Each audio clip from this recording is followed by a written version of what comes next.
கர்த்தர் நல்லவர், அவர் கிருபை என்றும் உள்ளது. ஆமென். யோவான் 19ஆம் அதிகாரத்துல ஜீசஸ இஸ்ரவேலர்கள் எல்லாரும் பிலாத்துட்ட ஒப்பு கொடுத்து, பிலாத்து ஜீசஸ சிலுவையின் கொலைக்கு மரணத்துக்கு ஒப்பு கொடுத்து அவரை சிலுவைய சுமக்க வச்சு எருசலேம் வீதியில நடத்தி கொண்டு போய் கல்வாரி மலையில கபாலஸ்தலம் என்கிற இடத்துல, மண்டை ஓடு என்கிற அந்த இடத்துல மலையில அவரை போர் சேவகர்கள் சிலுவையில ஆணியடித்து கொலை செய்தார்கள். சரியா? யோவான் 19. எல்லாரும் சேர்ந்து இயேசுவ கொலை செய்ய முடிஞ்சிச்சு.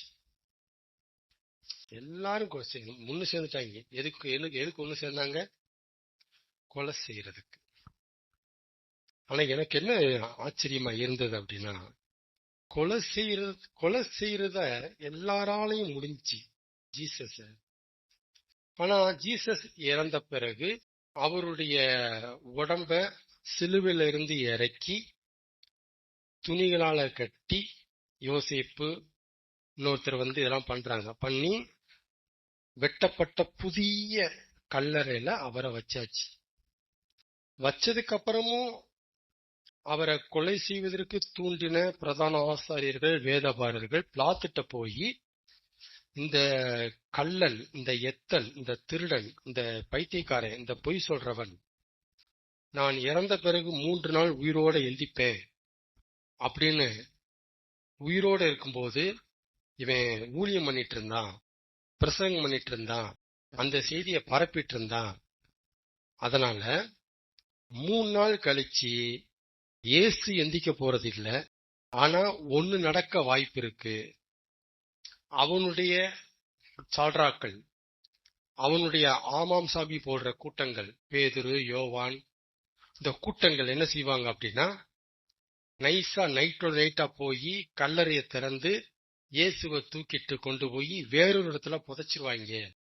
புதைச்சிட்டா 4ஆம் நாள் காலையில என்னத்தை பரப்புவாங்க அப்படின்னா, வந்து பாருங்கள், கல்லறை திறந்து கிடக்கிறது, இயேசு சொன்னபடியே எழும்பி விட்டார், இதோ அவர் சொன்னது உண்மை, அவர் சொன்னபடியே எழுந்தது உண்மை என்றால் அவர் தேவகுமாரன் என்பது உண்மை, அவர் தேவகுமாரன் என்பது உண்மை என்றால் நீங்கள் தேவகுமாரனை சிலுவையில் அடைத்து விட்டீர்கள், அதனால் உங்களுக்கு பாவம். இப்படிலாம் பிரசங்கம் பண்ணுவாங்க. அதனால இயேசு எந்திக்க போறதில்ல, சத்தியமா எங்களுக்கு தெரியும். ஆனா இப்படி நடக்க ஒரு வாய்ப்பு இருக்கு பிலாத்து. அதனால நீங்க ஒண்ணு பண்ணுங்க, அந்த 3 நாள் வரைக்கும் அந்த கல்லறை பக்கம் அந்த ஆமாசாமி போடுற கூட்டங்க யாருமே நெருங்க கூடாது. ஒரு சீலை போடுங்க பாப்பா அப்படின்னு கேக்குறான்.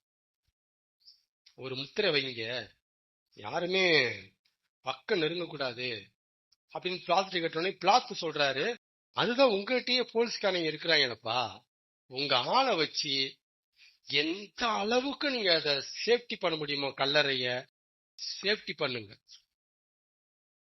வேர்ல்டுலயே, உலகத்திலேயே ஒருத்தருடைய கல்லறைய போர் சேவகரை வச்சு சேஃப்டி பண்ணது இயேசுவோட கல்லறை மட்டும்தான். வேற எந்த கல்லறையும் வச்சவங்கள வெளியே வந்துருவாங்க, அவ்வளவுதான். அதை பத்தி சிந்திக்க மாட்டோம். இவருடைய கல்லறையை தான் பொத்தி 3 நாள் அப்படியே டே நைட் போட்டு காவல் காக்குறாங்க. யாருடைய கல்லறை?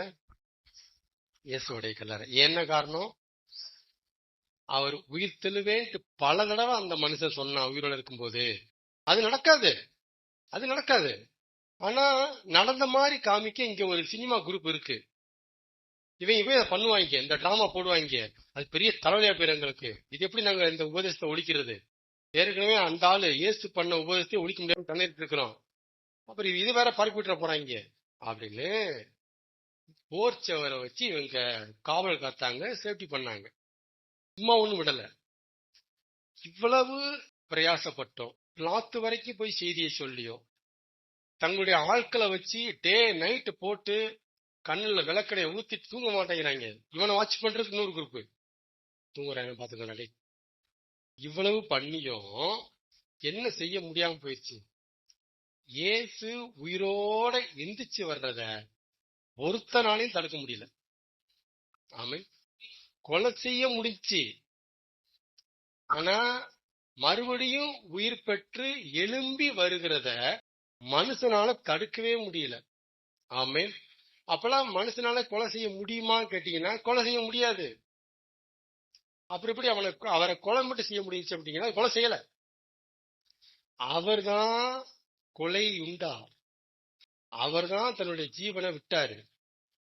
அவர் தமது ஆவியை பிதாவினிடத்தில் ஒப்பு கொடுத்தார், தலையை சாய்த்தார். அதனாலதான் சீக்கிரமா செத்தார். அந்த கல்லர்கள் சாகாம இருந்தாங்க. இயல்பு என்ன, சீக்கிரம் சாக மாட்டாங்க. சிலுவையில அரைஞ்சிட்டா இத்தனை சீக்கிரத்தில் மரித்து போனாரா என்று பிளாத்து ஆச்சரியப்பட்டு அதை உறுதி பண்ணும்படிக்கு ஆட்கள் அனுப்பினாராம். அப்ப இது சாத்தியம் இல்லப்பா, இல்ல அதுக்குள்ள செத்தாங்கிறீங்க. இல்லையப்பா, இல்ல செத்துட்டான் பிளாத்து. அப்படியா, உடம்பு கொடுத்துரு. எப்படி செத்தாரு? இவரு முந்திக்கிட்டாரு, உயிரை கொடுத்துட்டாரு ஃபாதர்ட்ட. ஆமே, அப்ப வெளிப்பார்வைக்கு வெளியே உள்ள ஸ்கிரீனுக்கு இயேசுவங்க கொலை செஞ்சுட்டாங்க. ஆனா இயேசுவா உயிரை விடலான்னு நினைக்கிற வரைக்கும் அவர் உயிர் அவர் உடம்பு விட்டு போகாது. ஆமே, ஆனா பாருங்க, இவ்வளவு நடந்தும் இயேசு உயிர் தெளிந்து வர்றத மனுஷனால நிறுத்த முடியல. அது பெரிய சாட்சி, அது பெரிய சவால். ஒருவேளை கல்லறை பத்திரப்படுத்தப்பட்டு இல்லாமல் இருக்குமானால் இதுல ஒரு சந்தேகம். ஒருவேளை இந்த பிரதான ஆசிரியர் சொல்ற மாதிரி நடந்திருக்குமோ, வீட்டுல எல்லாம் ஏதோ பண்ணிட்டாங்களோ, தூக்கி உள்ள வச்சுட்டாங்களோ, இங்க மறைச்சு வச்சுட்டாங்களோ, கல்லறை ஓப்பனா போட்டு நடக்க வாய்ப்பு இருக்கோ அப்படின்னு ஒரு சந்தேகம். ஆனா என்ன பண்ணப்பட்டிருக்கு? சேஃப்டி. அந்த சேஃப்டி ஆட்கள் கூட பிளாத்தோட ஆட்கள் கிடையாது. இல்லை, பிரதான ஆசிரியருடைய சால்ரா குரூப். இல்ல இவங்க கட்சிக்காரங்க தான் காவல் காக்குறாங்க. சரிங்களா? இப்படி நம்ம இவ்வளவு நடந்தும் இயேசு உயிர் தெழுந்துட்டாரு. கல்லறை பத்திரப்படுத்தப்பட்டிருந்தோம். அதையும் மீறி இன்னைக்கும் இஸ்ரேல் தேசத்துல, இஸ்ரேல் மத்தியில என்ன பேச்சு இருக்கு அப்படின்னா, அது நைட்டா தூக்கிட்டு போயிட்டாங்க. பேற்று இந்த தூங்கிட்டாங்க, சோற தின்னாங்க, படுத்து தூங்கிட்டாங்க. காவல்காரர்களாம் கரெக்டா பிளான் பண்ணி தூக்கிட்டாங்கல்ல. இவங்க தூங்குனாங்க, பீட்டர் தூக்கிட்டான் இயேசுவை. இதைத்தான் நீங்க நம்பிட்டு இருக்கிறாங்க. அவங்க மத்தியில எழுதப்பட்ட சம்பவங்களை நம்புறது இல்ல. எதுக்கப்புறமும் காவல் காக்கப்பட்ட பிறகும், கல்லறை பத்திரமாக காவல் காக்கப்பட்ட பிறகும் இப்படி நடந்தும் ஜனங்கள் நம்புறதில்ல. அப்ப ஒருவேளை கல்லறை பத்திரப்படுத்தப்படாமல் இருந்து இது நடந்திருக்குமானால் நான் நம்புவேன். நீங்க நம்புவீங்களா? அந்த சந்தேகம் வலுவாகும். இருக்கலாம், இது கதையா கூட இருக்கலாம். புரியுதுங்களா?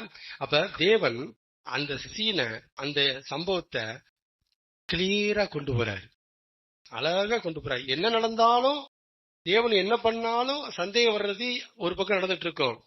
இருந்தாலும் தெல்ல தெளிவான ஆதாரங்களை கொடுத்துட்டே போறாரு, இந்த பக்கம் கொடுத்துட்டே போவார். ஆமீன் சொல்லுங்க. ஆமீன். கர்த்தர் நல்லவர். 2 தெசலோனிக்கேயர் 2ஆம் அதிகாரம் 14ஆம் வசனம். 2 தெசலோனிக்கேயர் பவுல் எழுதின கடிதம், மடல், நிருபம். 2 தெசலோனிக்கேயர் 2ஆம் அதிகாரம் 14ஆம் வசனம். நீங்கள் நம்முடைய கர்த்தராய் இருக்கிற இயேசு கிறிஸ்துவின் மகிமையை அடையும் பொருட்டாக எங்கள் சுவிசேஷத்தினாலே அந்த ரட்சிப்புக்கு தேவன் உங்களை அழைத்தார். எதற்காக அழைச்சாரு? பவுல் என்ன சொல்லி எழுதுகிறார்? எதற்கு அழைத்தாராம்? சால்வேஷன், ரட்சிப்புக்கு தேவன் நம்மை அழைத்திருக்கிறார்.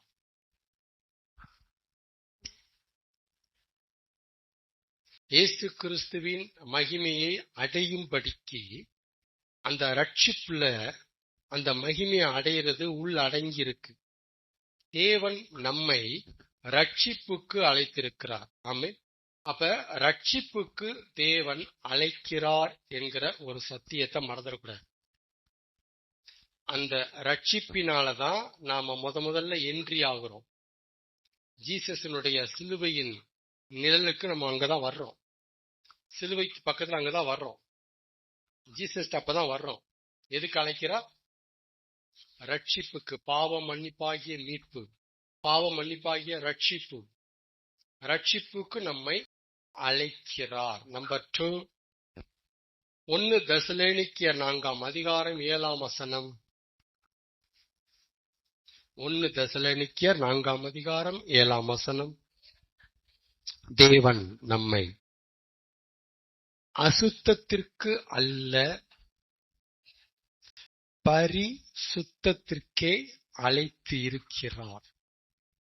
எதற்கு அழைத்திருக்கிறார்னா, கச்சாம்சான் வாழ்றதுக்கு இல்ல, எப்படி வேணாலும் வாழ்றதுக்கு இல்ல, எல்லாம் ஒண்ணுதாங்க, எல்லாம் ஒண்ணுதானுங்க அப்படி வாழ்றதுக்கு இல்ல, அசுத்தத்துக்கு அல்ல பரிசுத்தத்துக்கே அழைத்திருக்கிறார். ஆமென். ரட்சிப்புக்கு அழைத்த அதே தேவன் நம்மை தமது பரிசுத்தத்துக்கும் அழைக்கிறார். தமது பரிசுத்தத்துக்கு பங்குள்ளவர்களாகும்படிக்கு நம்மை அழைக்கிறார். ஆமென். நம்பர் 2. நம்பர் 3, அப்போஸ்தல நடபடிகள் 13:2. 1, 2 வாசிங்க. அப்போஸ்தல நடபடிகள் 13:1, 2.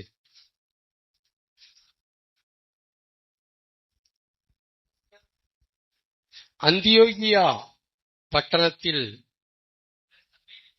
உள்ள ஒரு சபை. அந்த பட்டணத்துல ஒரு சபை இருந்திருக்கு. எந்த பட்டணத்துல? அந்தியோகியா என்னும் பட்டணம், சிட்டி. அங்க ஒரு சர்ச் இருந்திருக்கு. சபையிலே பர்னபாவும் சிமியோனும் லூசியும் லூகியும்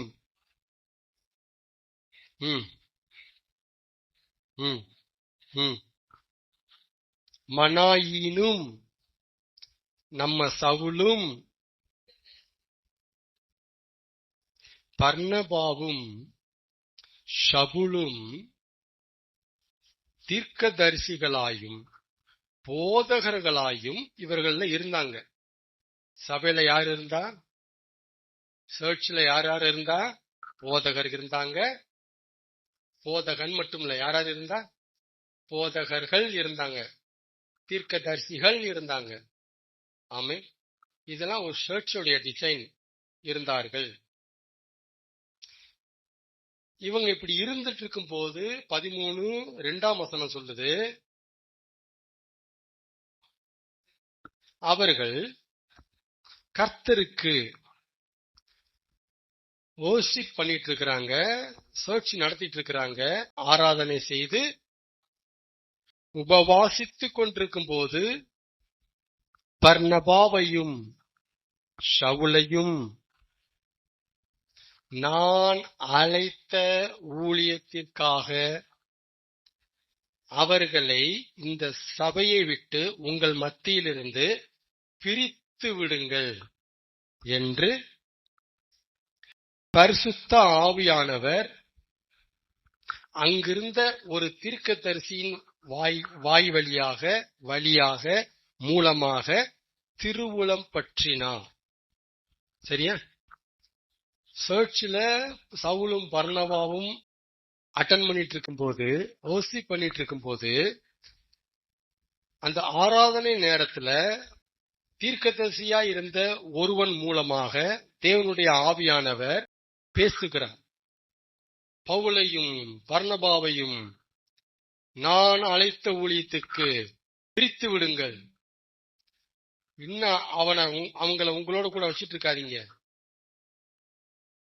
காலம் வந்தது, பிரித்து விடுங்கள். அப்படி ஒரு மனுஷன் மூலமா சவுண்டா பேசுறாரு.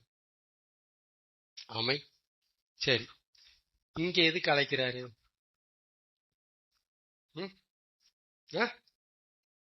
இங்க எதுக்கு அழைக்கிறாரு பைபிள் சொல்லுது? எதுக்கு அழைக்கிறாரு? ஷார்ட்டா, ஊழியத்துக்கு அழைக்கிறாரு. ரட்சிப்புக்கு அழைத்த தேவன் பரிசுத்தத்துக்கும் அழைக்கிறார். பரிசுத்தத்துக்கு அழைத்த அதே தேவன் மினிஸ்ட்ரிக்கும் ஊழியத்துக்கும் அழைக்கிறார். ஆமென் சொல்லுங்க. இது எல்லாமே பைபிள்ல வெட்ட வெளிச்சமா இருக்கு. இன்னும் அப்படியே விட்டுட்டீங்கன்னா சமாதானமா இருக்கும்படிக்கு நம்மை அழைத்திருக்கிறார். அடுத்து வண்டி அங்க போகும். அடுத்து கலகத்திற்கு அல்ல, சமாதானமா இருக்கும்படிக்கு நம்மை அழைத்திருக்கிறார். அப்படி போவோம். சரி, நம்ம அங்க போக வேண்டாம். பாயிண்ட் அது கிடையாது. அப்ப தேவன் நம்மளை அழைக்கிறார் என்கிற ஒரு தாட், ஒரு உணர்வு நமக்கு முதல்ல தெரியும். தேவன் நம்மளை என்ன செய்யறாரு? கூப்பிடுறாரு. காலிங், கூப்பிடுறாரு. தேவனுடைய ஒரு சப்தம் அழைப்பா வருது. பேதுரு அழைச்சாரா?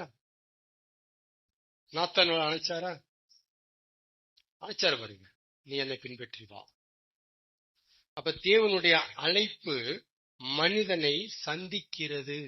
அது ரட்சிப்புக்கா இருக்கலாம், பரிசுத்தத்துக்கா இருக்கலாம், ஊழியத்துக்கா இருக்கலாம். ஓகே, இது எல்லாமே பைபிள்ல தெள்ள தெளிவா வெட்ட வெளிச்சமா சந்தேகத்துக்கு இடம் இல்லாம இருக்கு. ஆமே. ஆனா அவரு ரொம்ப எல்லாரையுமே, ரட்சிப்புக்கு அழைக்கிறவங்களாகட்டும், பரிசுத்தத்துக்காகட்டும், ஊழியத்துக்காகட்டும், அவர் யாரார அழைக்கிறாரோ மேஜரா எல்லாரையுமே காமனா பொதுவா ஒன்னத்துக்கு அழைக்கிறாரு. அது பைபிள்ல வெளியே இல்லை.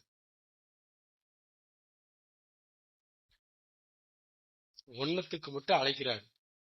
அது மேஜர், பிரதானம், தலைமை. அந்த ஒன்ன குறி வச்சு, ஒன்ன மையமா வச்சு, ஒன்ன நோக்கமா வச்சு அவர் மனுஷர்களை அழைக்கிறார். அது எங்க அழைச்சிருக்கிறாரு அப்படின்னா சிலுவைகள். எங்க வச்சு அழைச்சாரு? சிலுவையினுடைய அந்த மரணத்துல அவரு இன்னர் ஜீசஸ், உள்ள இருக்கிற இயேசு அழைக்கிறார். ஒரு காரியத்துக்கு அழைக்கிறார். அழைப்பின் சத்தம் ஒண்ணு இருக்கு. ஆனா பைபிள்ல வெளியில இல்ல, இருக்கவும் செய்யாது. சொல்ல முடியுமா? அது நிறைய இருக்கு. பவுலே சொல்றாரு, நித்திய ஜீவனை பெற்றுக்கொள்ளும்படி நீ அழைக்கப்பட்டிருக்கிற, அதற்காகவே அழைக்கப்பட்டிருக்கிறாய் அப்படின்னு பேசுறாரு. சித்தத்துக்கு செய்யறோம். ஓகே.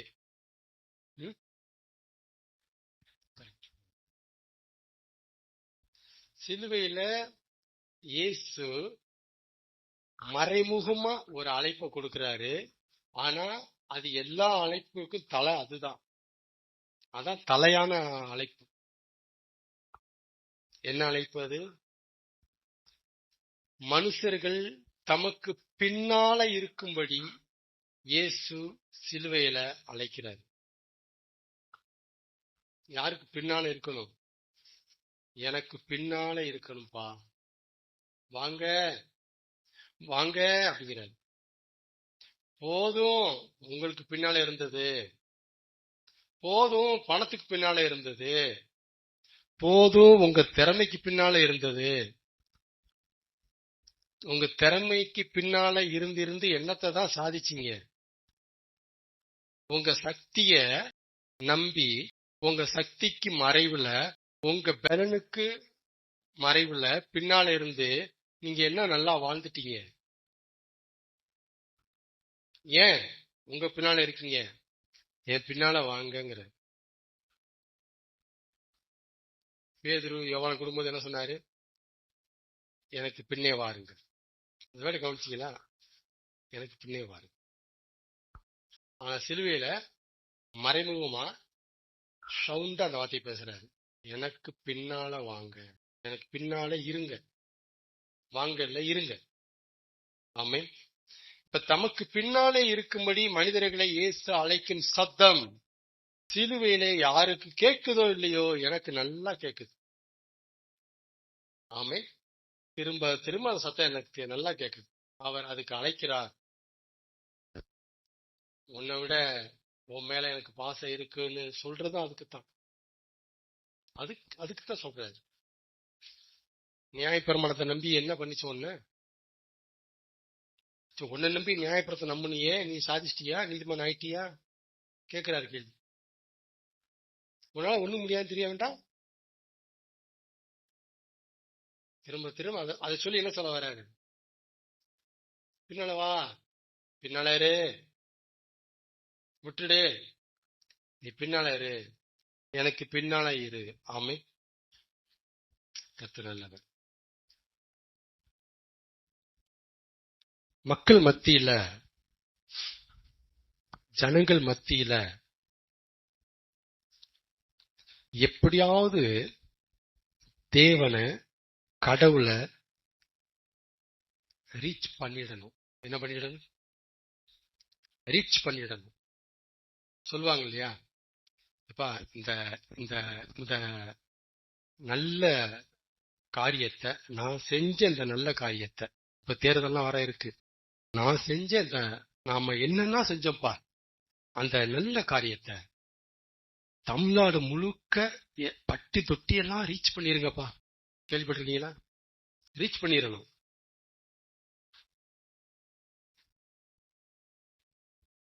இதுதான் வழக்கம், இது வாடிக்கை.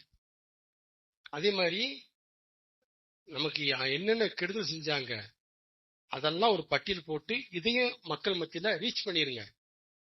இது தெரியாதவே இருக்கக்கூடாது. இந்த விஷயம் தெரியாத இருக்கக்கூடாது. நம்ம செஞ்ச நல்லதும் கடைக்கோடி மக்களுக்கும் தெரியணும். இன்னொருத்தர் அவங்களுக்கு தீமை செஞ்சதும் நம்ம எடுத்து காமிச்சு ரீச் பண்ணிடணும். ஆமென். இதான் இந்த ரீச் பண்றது. இப்ப ஜனங்கள் மத்தியில தேவனை, காட, கர்த்தரை ரீச் பண்ணிடணும். யார ரீச் பண்ணிடணும்? கடவுளை. அவ்வளவு என்ன அர்த்தம்? சின்ன சின்னதா செஞ்சு கொடுக்கறதா? அவ்வளவு என்ன அர்த்தம்? அவரை குறித்த, அவரை பற்றிய சங்கதிகள் என்னென்ன இருக்கோ, அவரை பற்றிய குணம், அவருடைய கேரக்டர் என்ன, அவருடைய ஃபேக்டர் என்ன, அவருடைய மெத்தட் என்ன, அவருடைய பாணி என்ன, எப்படி எப்படி எந்த மெத்தட்ல ஒரு காரியத்தெல்லாம் அவர் செய்வாரு, எப்படி இடைப்படுவாரு, இந்த மாதிரி அவரை குறித்த சங்கதிகளை ஒண்ணு விடாம எப்படியாவது ஜனங்கள் மத்தியில ரீச் பண்ணிடணுங்க, விடக்கூடாதுங்க. சொல்றது புரியுங்களா? அப்ப தேவனை எப்படியாவது ஜனங்கள் மத்தியில எடுத்துட்டு போகணும், ஜனங்கள் மத்தியில ரீச் பண்ணிடணும் அப்படிங்கிறத, அந்த விஷயத்தை ஒரு குறியா, ஒரு தொழிலா அவனுக்கு அதான், அது ஒரு தொழிலாவே பண்ணுவாங்க. பாத்தீங்களா? போய் சொல்றான் பாத்தீங்களா, அவன் பிசினஸாவே பண்றான் பாத அடிமாங்க. அவன் அடுத்தவனை ஏமாத்துறத தொழிலாவே பண்ணிட்டு இருக்கிறான். கேள்விப்பட்டிருக்கீங்களா? அந்த மாதிரி கர்த்தரை பற்றிய சங்கதிகளை ஜனங்கள் மத்தியில எப்படியாவது எடுத்துட்டு போகணும், ரீச் பண்ணிடணும் அப்படிங்கறத குறியா, போக்கஸா, நோக்கமா, அத ஒரு தொழிலாவே வச்சுக்கிட்டு அந்த ஒன்னத்துக்காகவே பிரயாசப்படுவோம். எதுக்குங்க இப்படிலாம் ஓடுறீங்க? ரீச் பண்ணுங்க. யார? கடவுளை. என் பைத்திய கத்தமா பேசுறேன். அவர் ரீச் பண்ணுங்க. அவர் செஞ்சது என்ன, அவர் இருக்கிறது என்ன, அவர் இருக்கிற லட்சணம் என்ன, ஐயோ சொல்லணும், ரீச் பண்ணி ஆகணுங்க. தெரியலன்னு சொல்லக்கூடாது யாரும், ரீச் பண்ணுங்க. இப்படி இந்த விஷயமா தன்னை ரீச் பண்றது இல்ல. தான் யாரு, தான் இப்படி, அது இல்ல. தான் சபை எப்படி, எத்தனை பேர் வந்துட்டு இருக்கிறாங்க, இந்த சபையில என்னென்ன நல்காரியங்கள் நடக்குது, இது இல்ல. இதை சொல்ல வரல. இவருடைய நோக்கம் என்ன? இதெல்லாம் விட்டுருங்கப்பா. யார ரீச் பண்ணணும்? கடவுளை, கர்த்தரை, ஜீசஸ ரீச் பண்ணணும். விடக்கூடாது. எப்படியாவது ரீச் பண்ணணும் அப்படின்னு இந்த ஒன்னத்துக்காகவே பிரயாசப்படுகிற, மெனக்கெடுகிற சபை. அப்படி சர்ச்செல்லாம் இருக்கு. மெனக்கெடுகிற சபை தேவனுடைய சபையை இல்லாமல் வேற சபையை அப்படி இருக்க முடியும்? நீங்க சொல்லுங்க.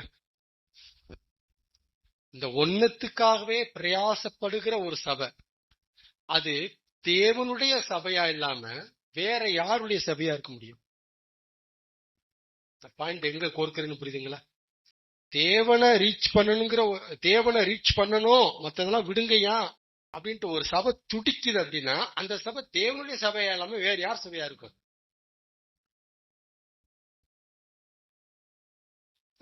நீங்க அவ்வளவு உதவி செஞ்சீங்க மக்களுக்கு, அதை சொல்லாதீங்கப்பா, விடுங்கப்பா, இவரை ரீச் பண்ணுங்கப்பா அப்படின்னா அந்த சபை யாரு சபை? சரி, இப்படி குறியா தொழிலா பண்ற ஒரு ஊழியன், ஒரு வேலைக்காரன், ஒரு பாஸ்டர், ஒரு போதகர் தேவனுடைய ஊழியனா இல்லாம வேற யாருடைய ஊழியனா இருக்க முடியும்? நீங்க எப்படி கண்டுபிடிக்கிறீங்கிறத சொல்லித்தரேன். நீங்க யாருடைய ஊழியனா இருக்க முடியும்? எப்பா அவன் தேவனை ரீச் பண்றதுக்கு பிரயாசப்படுறானப்பா, தன்னை ரீச் பண்றதுக்கு இல்ல. தேவனை பற்றிய சங்கதிகளை எப்படியாவது மக்கள் மனசுல திணிக்க பாக்குறான், கொண்டு போக பாக்குறான், எடுத்து போட பாக்குறான். அதுதான் செஞ்சிட்டு இருக்கிறான் அப்படின்னா அவன் தேவனுடைய ஊழியனே இல்லாம வேற யாருடைய ஊழியன்? ஆனா இப்படி நடக்குதா கிறிஸ்தவத்துல? எல்லாரும் பண்றாங்க. என்ன பண்றாங்க? பணத்தை காமிச்சு வா அப்படிங்கிறாங்க. இயேசு உங்களுக்கு பணம் கொடுப்பாருன்ட்டு வா அப்படிங்கிறாங்க. எதை காமிக்கிறாங்க? செல்வ செழிப்ப, ஆசீர்வாதத்தை, சுக வாழ்க்கைய, சுகமான வாழ்க்கைய, சுகபோகத்தை, வசதிய, வாழ்க்கை. ஐயோ, எதை காமிச்சு எதை ரீச் பண்றாங்க அவங்க? வாங்க அம்மா லேண்டு கிடைக்கும், ஈஸ்ட் வாங்க. யார ரீச் பண்றாங்க? வந்தா கிடைக்குமா? வர்றேன். இல்லையே, கிடைக்கலையே, நான் போறேன். போச்சுல. நீ யார ரீச் பண்றீங்க?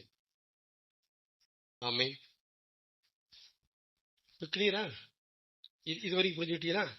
அடுத்து ஒண்ணு சொல்றேன், புரிஞ்சுட்டு முடிப்போம். இப்படி தேவனை ரீச் பண்ணணும்ட்டு இரவும் பகலும், அல்லும் பகலும் அந்த இருதயம் துடிச்சிட்டே இருக்கு. அதுல ஒரு பக்கம் ஓடிட்டே இருக்கு, ரீச் பண்ணணுமே, ஐயோ நிறைய ரீச் ஆகாம இருக்கிறாரே, ஐயோ பெண்டிங்ல இருக்கிறாரே, எப்படியாவது ரீச் பண்ணணுமே அப்படின்னு துடிக்கிற அந்த சபைதான் பிசாசினுடைய டார்கெட்ல டாப் பிரியாரிட்டி. மத்ததெல்லாம் விட்டுருவான். அதான் third priority, fourth priority, fifth priority. யார டாப் பிரியாரிட்டில வச்சு அடிப்பான்? போக விடாதுடா டேய், அங்க போக விடாது. எங்க போக விடாது? எல்லா பக்கம் போவிடு, எங்க போக விடாது நீ. ஏன்? இவன் யார ரீச் பண்றான்? நமக்கு சுத்தமா பிடிக்காத கடவுளை இவன் எடுத்துட்டு போறான் மக்கள்கிட்ட. நிப்பாட்டு, விடாத. பட்டுதான் பேசுறேன், நான் நிறைய பார்த்துட்டு பேசுறேன். விடாத. பணத்தை ரீச் பண்றாங்களா, ஆசீர்வாதத்தை ரீச் பண்றாங்களா, அனுப்பு. மக்களை வலிய விடு. டான்ஸ் ஆடட்டும், லைட் போடட்டும், பாட்டு பிடிக்கட்டும், ஓடட்டும், எல்லாம் பண்ணு. கடவுளை ரீச் பண்றாங்க அப்படின்னா அந்த சபைக்கு வர விடாது, அங்க போக விடாது. ஆமென். சங்கீதம் 16 என்ன சொல்லுது? 8 என்று நினைக்கிறேன். கர்த்தரை எப்போதும் எனக்கு முன்பாக வைத்து நோக்கி கொண்டிருக்கிறேன். இதான் ரீச். இதான் தேவனை ரீச் பண்ணும்போது மக்கள்கிட்ட உண்டாகிற இம்பாக்ட். இதான் இது இம்பாக்ட். இப்படி நடக்கும். ஆமென். அப்ப பிசாசுடைய டாப் பிரியாரிட்டில டார்கெட்ல யார் இருக்கிறா? அந்த சபைகள் இருக்கு. அதை ஃபர்ஸ்ட் லிஸ்ட்ல வச்சுக்கிறான். என்னடா பண்ண அந்த ஊழிக்காரன் என்ன பண்றான், ரீச் பண்றான்ல, நோட் பண்ணி வச்சுக்கோ, எங்க பார்ப்போம். ஆமென்.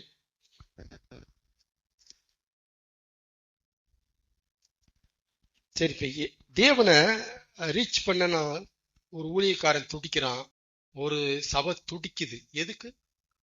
எதையும் புரிஞ்சுட்டு முடிப்போம். எதுக்கு? ஏன் அவனுக்கு டாப் பிராட்ல வைக்கிறான்? என்ன பிரச்சனை வந்துட போகுது அங்க? அப்படி வாங்க. ஏன் அவனுக்கு என்ன வலிக்குது? அவனுக்கு என்ன செய்யுது? ஏன் செய்யறான்?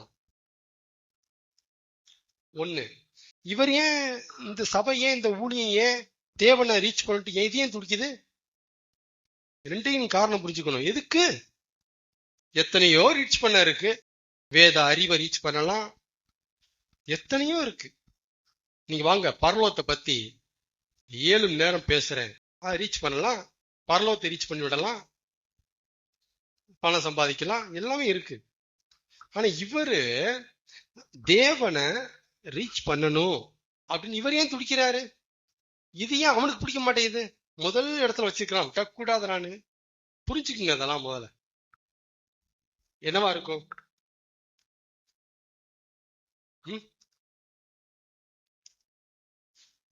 என்னவா இருக்கும்? சங்கீதம் 16 இப்பதான் சொல்லி முடிச்சோம். நீங்க தேவன் எந்த அளவுக்கு மக்கள் மத்தியில ரீச் ஆகுறாரோ அந்த அளவுக்கு ஜனங்க அவருக்கு பின்னால வந்துருவாங்க. அவருக்கு பின்னால இருக்க வந்துருவாங்க. That's the problem. பிசாசுக்கு அது ப்ராப்ளம். தேவனை அறிய அறிய அறிய அறிய அறிய அறிய அறிய டிஃபால்ட்டா பிசாசை யாருன்னு தெரிஞ்சு போயிடும். அதுல நிறைய சிக்கல் அவனுக்கு இருக்கு இந்த விஷயத்துல. நீங்க தேவனை எந்த அளவுக்கு ஜனங்க மத்தியில் எடுத்து போறீங்களோ அந்த அளவுக்கு அவன் முகத்தை கிழிச்சு விட்டுருவாரு. அது அவனுக்கு சுத்தமா எப்படி பிடிக்கும்? எப்படி விடுவான்? கடலை மட்டும் எட்டு போனா பரவாயில்ல, மறைமுகமா என்னென்ன எட்டு போறாங்க, வம்பா இருக்கு. ஆமேன் சொல்லுங்க. ஆமேன், ஆமேன். ஆனா அப்ப இதனாலதான் என்ன செய்யறதுன்னா, அவன் எதிரி, இதை எதுக்குறான், ஃபர்ஸ்டா இருந்து எதுக்குறான். அதனாலதான் இந்த சபையும் இந்த ஊழியனும் தேவன் எடுத்து போக பாக்குறான். எதுக்காக? பர்பஸ் இருக்கு அதுல. ஏன் இப்படி தேவன் ரீச் ஆனா என்ன ஆகும்? சிலுவையில தேவன் மறைமுகமா சவுண்டா அழைக்கிற அழைப்பின் சத்தம் நிறைவேறும். அது நிறைவேறும். அதுக்குதான் அதை பண்றான். மற்றபடி என்கிட்ட வாங்க, நான் காட பத்தி சும்மா 10 மணி நேரம் பேசுறேன், அதுக்கு இல்ல. எனக்கு காட்ஸ் நாலேஜ் அப்படி நிரம்பி வழியுது, ஒரு டம்ளர் இருந்து பிடிச்சிங்க, அதுக்கெல்லாம் கிடையாது. அதுக்கு அவன் சொல்லல. எதுக்கு பேச வர்றான்? எதுக்காக கடவுளை ரீச் பண்ண பாக்குறான் மக்கள் மத்தியில, உங்க மத்தியில? நீங்க தேவனுக்கு பின்னால வரணும், தேவனுக்கு பின்னால வரணும். அதுக்குத்தான், திரும்ப திரும்ப அதுக்குத்தான். இது ஒரு ப்ராசஸ். சில வருஷங்கள், சில மணி நேரங்கள், சில வாரங்கள், சில காலங்கள் எடுக்கும். இது ஒரு ப்ராசஸ். ஆமேன். அப்ப இது டாப் பிரையாரிட்டி. ஆள் நம்ம கையை விட்டு நிறைய பேர் போயிடுவாங்க. இதுக்கு மேட்ரு, இதான் உங்களுக்கு மேட்ரு. நம்ம டீம்ல ஆள் குறையும். இப்ப நமக்கு பின்னால இருக்கிறாங்க, சபைக்கு போறத நம்ம போறாங்க, ஆனா இருக்கிறது எங்கதான்? நமக்கு பின்னால தானே இருக்கிறான். இப்ப இவன் சொல்றது என்ன ஆகும்? பின்னால போயிடுவானே. உடம்பளவுல சர்ச்சில் இருக்கிறான், மனசளவுல நம்மகிட்ட இருக்கிறான். இப்ப இவன் சொல்ற மாதிரி நடந்துச்சுன்னா உடம்பளவுலையும் மனசளவுலையும் அவற்ற போயிடுவானே. விடக்கூடாது. ஆமேன், ஆமேன் சொல்லுங்க. இப்ப புரியுதுங்களா என்ன சிக்கல்? புரிஞ்சுக்கிட்டீங்களா? காடை நீங்க ரீச் பண்ண துடிச்சீங்கன்னா, தேவனை எடுத்து போக துடிச்சீங்கன்னா, இந்த ப்ராப்ளத்தை நீங்க ஃபேஸ் பண்ண வேண்டிய வரும். ஆனா ஒரு குட் நியூஸ், பிசாசு ஒரு படைப்பு. நான் யார எடுத்துட்டு போகணும்னு நினைக்கிறேனோ, யார் எடுத்து போக நினைக்கிறேன்? தேவனை, கர்த்தரை. அவனை படைச்ச படைப்பாளி. யார் ஜெயிப்பா? இதான் யுத்தம். அடி மெதுவா விட்டு பிடிப்பாரு பாருங்க, அவர் யாருன்னு காமிப்பாரு பாருங்க. அவர் காமிச்சுறாரு. இவன் யாரும் காமிக்கும் போது அவர் யாரும் காமிக்க மாட்டாரா? புரியுதுங்களா? தைரியமா இருக்கலாமா? அப்ப ஏன் இவ்வளவு ட்ரபிள், ஏன் இவ்வளவு ப்ராப்ளம், ஏன் இவ்வளவு ஒரு மந்தம்? எல்லாம் தான் இதான் டாப் ப்ரையாரிட்டியில் வச்சிருக்கான் நம்மளை. அது எனக்கு சந்தோஷமாகவும் இருக்கும். இந்த மாதிரி அவன் இருக்கிறது. அப்படிதான் என்ன செய்ய முடியும், நம்ம உடச்சிட்டு வெளியே வர முடியும். ஆமென்.